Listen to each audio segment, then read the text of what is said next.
the Unusual album. I didn't, that was a new thing for me. I did a lot of singles on Fat Beats Records, and that was the first album I did with them. And that was the one album which I had the most control over creating.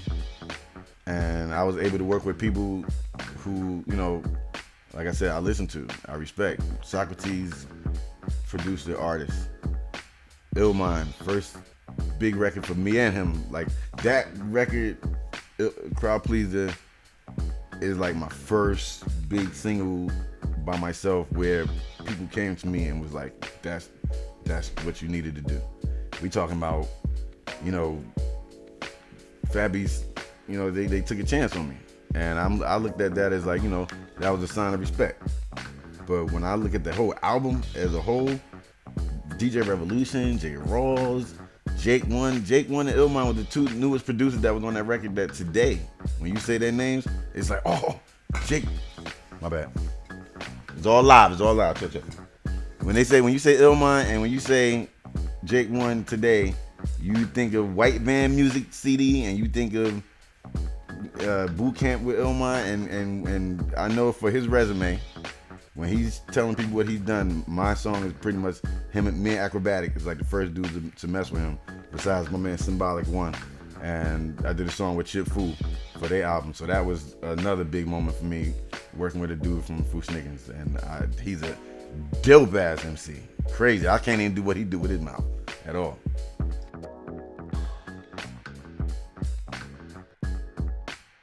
See, now most of that consists of producer lists more than MC lists for me. Before I die, I will do a song with Primo. Before I die, I will do a song with P-Rock, Large Professor. I will do a song with Munch again. I would love to do a song with Mos and Kweli, all the people who I consider myself in the category. But my biggest dude that I got to do something with is Common, because we came up in the same era, same tours. If I could do a song with him, then my knots in the belt would be a whole lot tighter, and I could say that I worked with somebody who I respect, and we actually friends. I know him as a friend. So it's a bigger list than that, though. CL Smooth, people who I grew up listening to, who I like, and I know still making records today. But new dudes, Guilty, Simpson, Black Milk. I like to do a song with one of my dreams about to come true.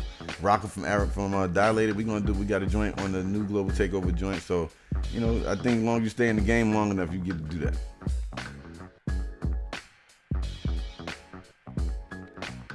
And my favorite MCs, I have from 1 to 3, no order. KRS, Rakim, Big Daddy Kane. That's the 3. I'll put that 3 to the side. My next 3, for just style alone: Special Ed, Chubb Rock, Pharoah Monch. Put that to the side. Voices: Chuck D, Guru, and my man FT. I know y'all don't know this dude, but he was on my song Frontline. He got the ill voice. When you see him, he don't look like his voice sounds. His voice sounds real big.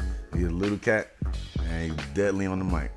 So, but definitely the first 6 is my core.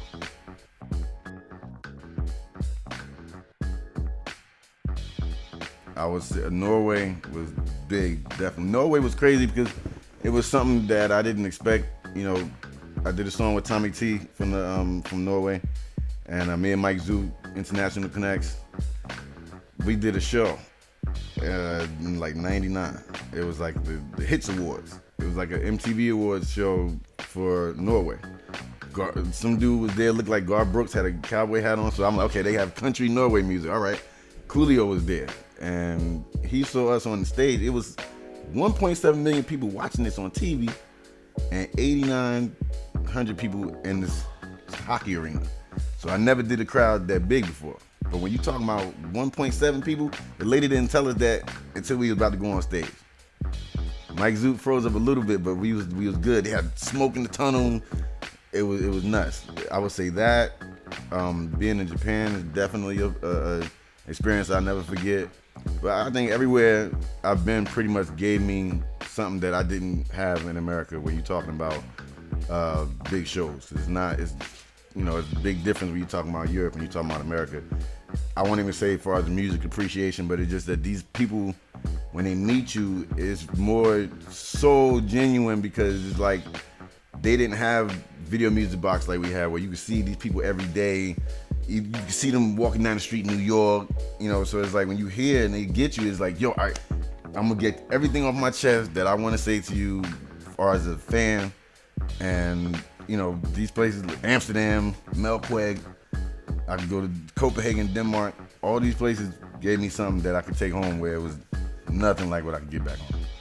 You can be yourself out here. You know, it's more they accept you for what they know you are. If they know you being a battle MC, they want you to come out here and be the battle MC. They don't. In Europe, you know, when I'm home, people's like, yo, they heard the appreciation. No, the appreciation is the small word. When you're talking about what it is in Europe, is love. They give you love. Similar to what it used to be in the States. And because it's so overcrowded in the States now, and there's a lot more artists coming to Europe now ever than before, it's just that here, you feel like when you're doing your normal, for them, it's more. Because they probably don't get it. Like I said, we're not here. So when we get here, it's like, wow, okay, impress me, motherfucker. Come on. Like, show me what you could do. And they got this look on their face. Like, it's like all the people in the front, all the people in the middle is just like waiting to see, like, I'm here, what's up? And then it's like, when you give them that, and when they walk away from you and they like, yo, can we get a flick with you? Can I get your autograph? Da, da, da. They don't do that shit at home.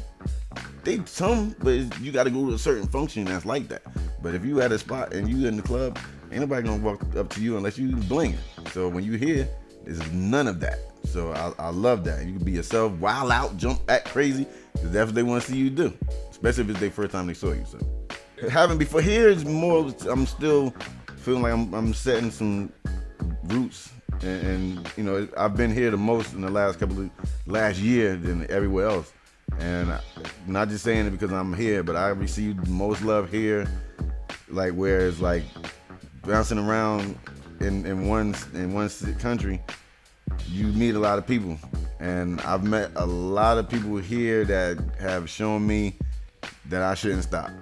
So, but if it's one country, I want to go to Australia, I want to go to Ireland, I want to go to Italy. I haven't been to these places yet. I've been to Spain, beautiful, dope. But the most that I've been to a place in one time is here in Amsterdam, the most.